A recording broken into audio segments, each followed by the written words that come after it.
الحمد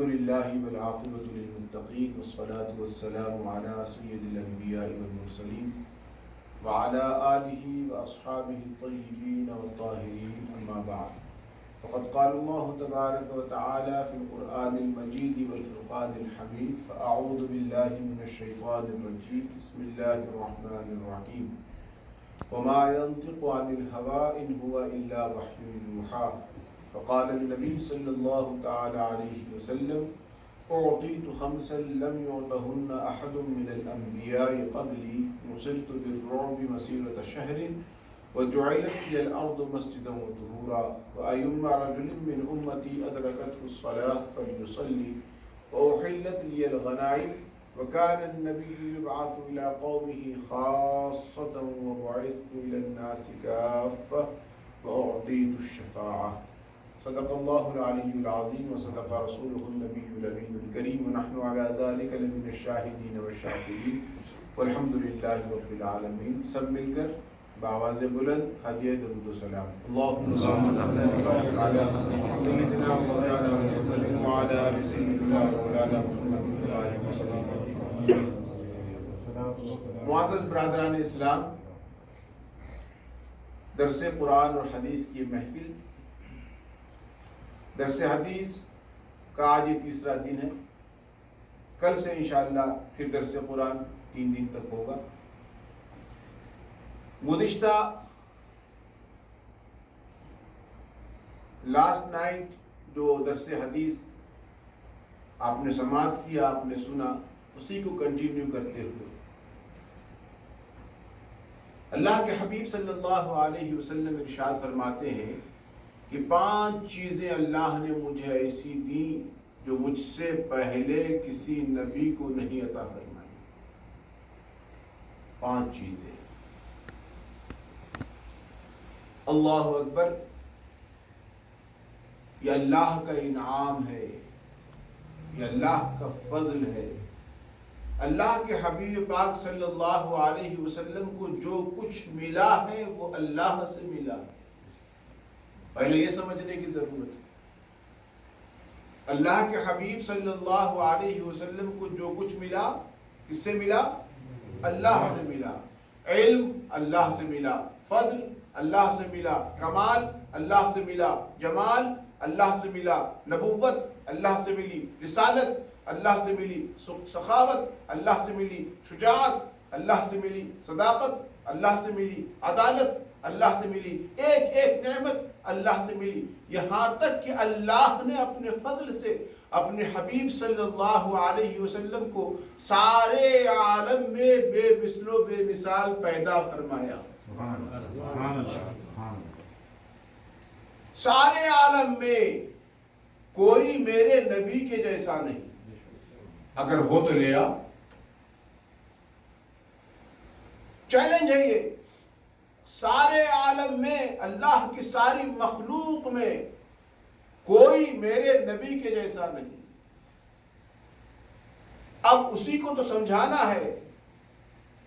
محبت سے اللہ کے گھر میں بیٹھ کر علم کی محفل میں آپ سمجھیں.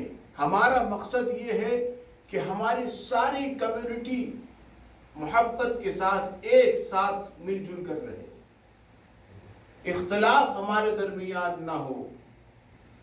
تو جانتے ہیں کہ اختلاف ختم کرنے کا سب سے بہترین طریقہ ہے علم کی محفل، علم کی مجلس. چھوٹے بڑے سبھی آئیں، بیٹھیں، اللہ کے کلام کو سنیں، اللہ کے حبیب صلی اللہ علیہ وسلم کی حدیث پاک کو سنیں. اور پھر بات وہی ختم نہیں ہوتی. وہ جذبہ لے کر جائیں، خود بھی آگے بڑھیں، پڑھنے کی کوشش کریں. سارے عالم میں کوئی میرے نبی کے جیسا نہیں. اس کا ثبوت یہ ہے، اللہ کے حبیب صلی اللہ علیہ وسلم فرماتے ہیں اعطیت خمسا لم یعطہن احد من الانبیاء قبلی. اللہ نے 5 چیزیں مجھے ایسی دی جو مجھ سے پہلے کسی نبی کو نہیں دی.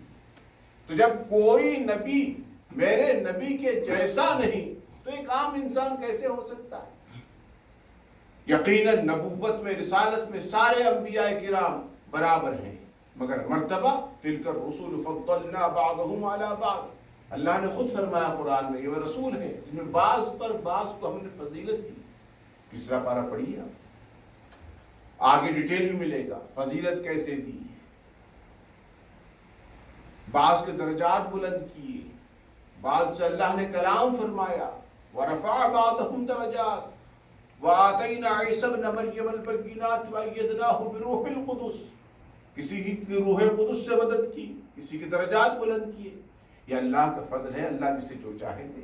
تو اللہ کے حبیب صلی اللہ علیہ وسلم فرماتے ہیں اللہ نے 5 چیزیں مجھے ایسی دی جو مجھ سے پہلے کسی نبی کو عطا نہیں ہوئی۔ پہلی چیز کیا ہے؟ وہ کل ہم نے شروع کیا تھا بتانا کہ نصرت بالرعب مسیرۃ شہر۔ سب کہیے سبحان اللہ۔ سبحان اللہ۔ جتنا آپ سبحان اللہ کہیں گے یہ اللہ کے نام کی تسبیح ہے، یہ اللہ کی تسبیح ہے، اتنا ہی زیادہ آپ کے نام اعمال میں نیکیاں لکھی جائیں گی۔ سبحان اللہ۔ اور کیا خرچ ہوتا ہے سبحان اللہ کہنے میں؟ کچھ نہیں، اور اللہ کی رحمت کا خزانہ بہت بڑا ہے، بہت وسیع ہے۔ اللہ کی رحمت اس پر برستی ہے جو اللہ کا ذکر کرتا ہے، جو اللہ کی تسبیح پڑھتا ہے۔ سبحان اللہ، اللہ کی تسبیح۔ سبحان اللہ۔ بولنے کی ضرورت نہ پڑے، جب کوئی بات دل پر اثر کرے زبان پر ایٹومیٹک کیا آنا چاہیے؟ سبحان اللہ۔ اب سنیے آپ، فرماتے ہیں اللہ کے حبیب صلی اللہ علیہ وسلم نصرت بالرعب مسیرۃ شہرین، اللہ نے میری مدد کی رعب سے 1 مہینے کی مسافت تک۔ رعب مدد ہو رہی ہے کس سے؟ رعب کے ذریعے۔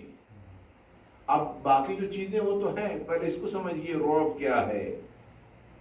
اور مسیرۃ شہرین، یہی تو خصوصیت ہے، یہی تو وہ کمال ہے جو اللہ نے اپنے حبیب کو عطا فرمایا۔ ورنہ رعب تو میں بتا رہا ہوں آپ کو کہتے کس کو ہیں، لیکن مسیرۃ شہرین 1 مہینے کی مسافت تک، اس کو آپ سنتے ہوئے چلیے گا۔ آج ظاہر سی بات ہے کہ حدیث پاک مکمل ترجمہ و تشریح تو نہیں، یہ سلسلہ کب تک چلے گا مجھے بھی نہیں معلوم۔ آپ آتے رہیے، سنتے رہیے، جب ہمیں سمجھ میں آ جائے گا آپ نے یہ 1 حدیث مکمل سمجھ لی ہے اور ماشاءاللہ آپ کی خدمت کافی ہو چکی ہے، دل کو تشفی ہو کہ ہاں 1 حدیث ان کی سمجھ میں آ گئی، پھر دوسری حدیث کی طرف چلیں گے۔ بات مکمل ہونی چاہیے، ہے نا؟ اب آپ جانتے ہیں، اب آپ بولیں گے 1 حدیث کو اتنا طول دے کر، آپ جائیے شرح حدیث اٹھا کر پڑھیے۔ شارحین حدیث نے ایسی خدمت کی ہے، ایسی شرح لکھی ہے حدیثوں پر جیسے قرآن مجید کی تفسیر ہوتی ہے۔ اب رعب کیا ہے؟ کل میں نے آپ کو بتایا اللہ کے خلیل حضرت ابراہیم علیہ السلام نے نمرود کی آنکھوں میں آنکھیں ڈال کر یہ کہا کہ تو اپنے آپ کو خدا کہتا ہے، باز آ جا، حماقت کرتا ہے تو، یہ تیری جہالت ہے، یہ تیرا کفر ہے جو بول رہا ہے کہ میں خدا ہوں، باز آ جا۔ اور اللہ کے نبی جب بولتے ہیں نا، ہماری طرح نہیں بولتے، اللہ کے نبی جب بولتے ہیں سبحان اللہ تو وہ شان ہی کچھ اور ہوتی ہے۔ اب ہمارے نبی صلی اللہ علیہ وسلم کی بولنے کو ہی آپ قرآن میں پڑھ لیجئے سورہ نجم میں، وَمَا يَنْطِقُ عَنِ الْهَوَىٰ إِنْ هُوَ إِلَّا وَحْيٌ يُوحَىٰ، وہ اپنی مرضی سے کچھ نہیں بولتے، جو کچھ وہ بولتے ہیں زبان تو ان کی ہوتی ہے لیکن ان کی ہر بات وحی الہی ہوتی ہے، اللہ کی وحی ہوتی ہے۔ اللہ اکبر۔ تو حضرت ابراہیم علیہ السلام نے نمرود کی آنکھوں میں آنکھیں ڈال کر جب کلمہ حق